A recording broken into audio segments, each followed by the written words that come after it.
Bom, e vamos bater um papo sobre a questão da pesquisa que saiu ontem, do Atlas Político.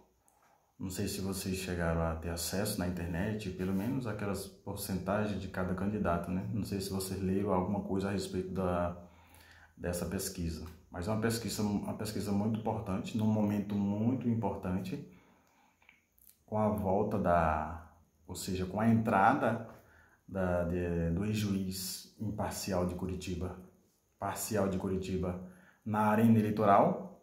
Ele volta a ser candidato, que o tempo todo ficou falando que não queria entrar na política, o objetivo não era de entrar na política, e agora ele aparece de mansinho, tentando ludibriar a opinião pública e as pessoas.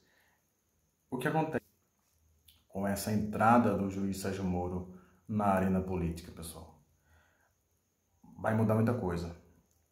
Quando eu comento sobre esse assunto, especificamente de Moro, quando ele começou a querer participar ou ter um viés político, eu sempre disse que ele chegaria de 10 a 15%, do eleitorado.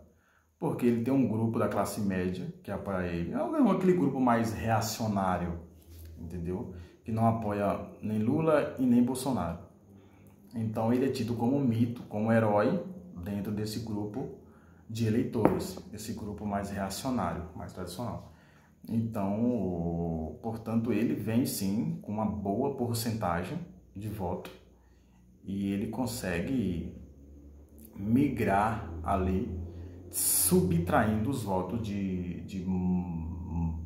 Ciro, de próprio Bolsonaro, lógico, que aqueles são aqueles votos daqueles eleitores que estão em dúvida que votem em Bolsonaro ou não, com certeza ele vai somar para ele. Então o que acontece? Se antes Ciro Gomes tinha 10%, 8%, acho que Ciro Gomes chegou ao máximo ali 10%, Ciro Gomes caiu para 6% agora e ele foi para 13% dos votos. Então ele está conseguindo aí, tirar esses votos de Bolsonaro, Ciro Gomes e João Dória.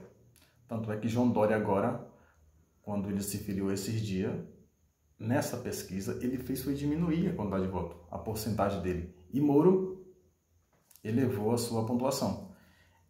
Portanto, ele vai vir sim, ele vai terminar com uma boa porcentagem de voto. Na minha perspectiva, nos estudos que eu faço, eu acho que ele vai terminar esse primeiro turno aí, se é que ele vai até o final. Eu acredito que ele tem um projeto político, toda a vida foi um projeto político na realidade.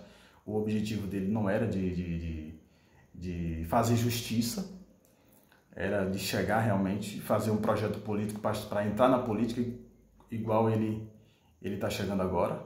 Isso comprova tudo. Então ele vai sim chegar dos seus 10 a 15% e olhe lá, vai depender do desempenho também do governo do Bolsonaro, como é que ele vai se comportar. Mas ele vai incomodar e muito, Não tem projeto de governo, não sabe falar, não sabe ter estratégia política.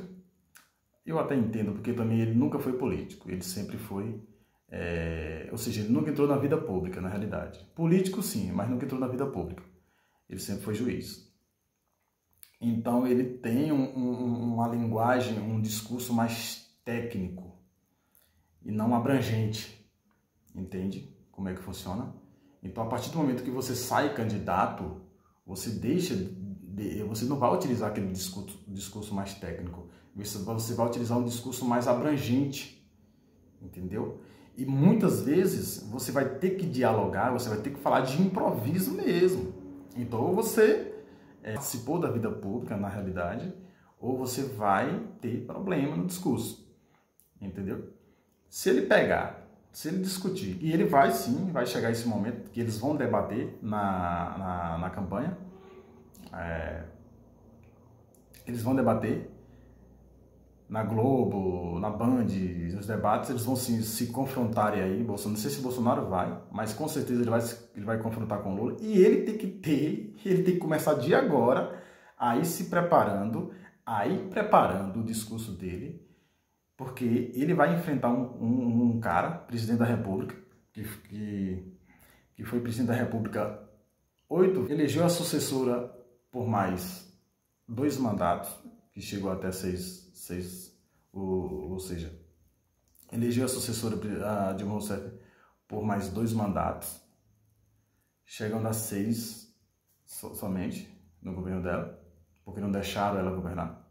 Essa é a verdade, a gente sabe o que aconteceu em 2016. Então ele vai enfrentar um candidato, um dos políticos mais inteligentes e influentes do mundo, gente. Não é do Brasil, não. Lula tem uma inteligência nata. Lula tem uma inteligência acima do normal. O cara entende de tudo que você pensar. Então, e conhece a vida pública como a palma da mão dele. Então o Moro ele tem que se preparar bastante, porque senão, se o eventual, uma possibilidade dele chegar ao segundo turno, se isso acontecer, que isso não vai acontecer, eu não vou dar, e nem o povo brasileiro vai dar essa oportunidade dele ganhar essa moral de ser oposição no Brasil, de ir para o segundo turno. É melhor deixar com o Bolsonaro mesmo para a gente dar a resposta a ele. Se ele fosse para o segundo turno, Lula ia triturá-lo. Porque Lula tem uma bagagem política, uma vocação política que é um dos caras mais influentes, mais inteligentes do mundo na política. Então, com certeza, Lula ia triturá-lo, ia desmascará-lo mesmo. Já desmascarou nos processos dele, agora vai ia desmascarar ele na política. Então, vou deixar de enrolação e vou para as pontuações aqui da pesquisa. Então, Lula veio apontando, desta vez, 42%. Na realidade, Lula vem ali mantendo a porcentagem dele, né? Sempre de 45, 46, vai depender da pesquisa, vai depender do instituto que faz a pesquisa. Então, nessa pesquisa, ele teve 42%, vindo caindo ali a cada pesquisa, a cada instituto, mas isso é normal.